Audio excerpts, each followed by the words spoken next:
Demonstrators belonging to Islamist groups attacked an International Women's Day rally in the Pakistani capital Islamabad on Sunday, hurling rocks, chunks of mud and even their shoes.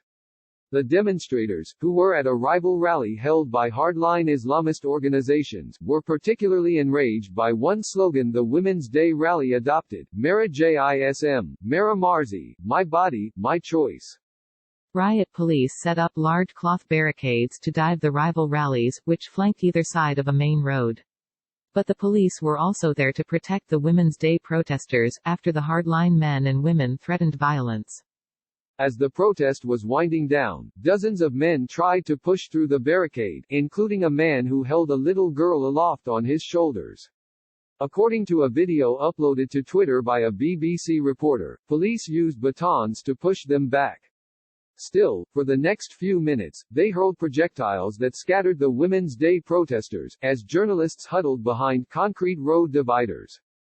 The hardline groups, their surrogates and conservative talking heads, took to the airwaves preceding the rally to condemn Pakistani feminists, accusing them of encouraging anti-Islamic vulgarity by raising a slogan that hinted that a woman had the right to do as she pleased.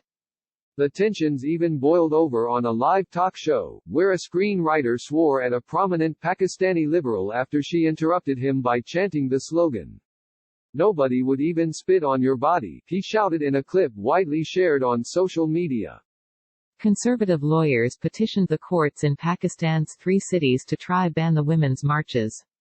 One prominent Islamist opposition leader, known as Maulana Fazl-ur-Rahman, threatened protesters on February 29, warning them not to chant "My body, my choice." "God willing, we will also come out into the streets, and we will destroy you," he warned. And a senior teacher at Jamiat Hafsa, a hardline women's seminary in the Pakistani capital, told NPR her students would halt the march by organizing a rival modesty march. "This is a march to stop that march," said the woman, who uses the name Bint Azwa. The women at the seminary often use first names or fake names to avoid being identified by security institutions that monitor their activities. "We are not going to let those women march the streets of our country, our neighborhood, with those vulgar chants."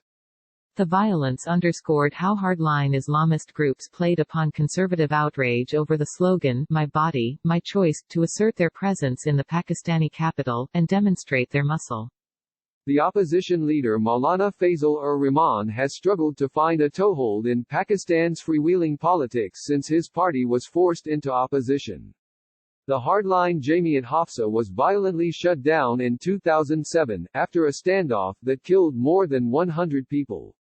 The women returned to the seminary only this February, and have dared security forces to remove them again. On Sunday, dozens of the seminary women turned up at the counter-rally, clad in long black robes, headscarves and face veils, segregated from dozens of men who stood in a nearby park.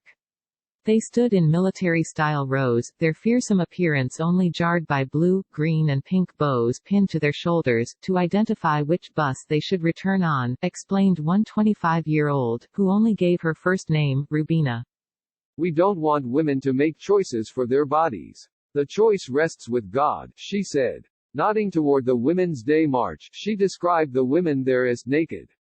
"These people don't even wear dupattas," she exclaimed, referring to the shawl that Pakistani women traditionally drape across their chests to signify modesty. On the other side, at the Women's March, hundreds of men, women and transgender Pakistanis clustered. Some waved the red flag of a leftist party. Others held up signs, including "My body, my choice," but they denounced so-called honor killings, where men murder their female relatives for bringing alleged shame onto the family. Some demanded to know the fate of female political activists who mysteriously disappeared. "Pakistan is getting more and more divided over time," said Ambreen Gilani, a 41-year-old development consultant, gesturing to the Islamists across the road. The opposition to the Women's March helped motivate another protester to turn up, Sukaina Kazmi, a chemical engineer. She gestured to her Muslim headscarf. "Our religion does not teach us any of the things they are standing up against. Our religion actually does fight for women's rights," she said. As the protesters regrouped and walked away from the dozens of men trying to assault them, one organizer, Anam Rathore, said the violence underscored why they were demonstrating. This proves our point, and this movement is growing. And now we will have more people. The reason why they are throwing stones is because they are afraid of us, and that makes us happy.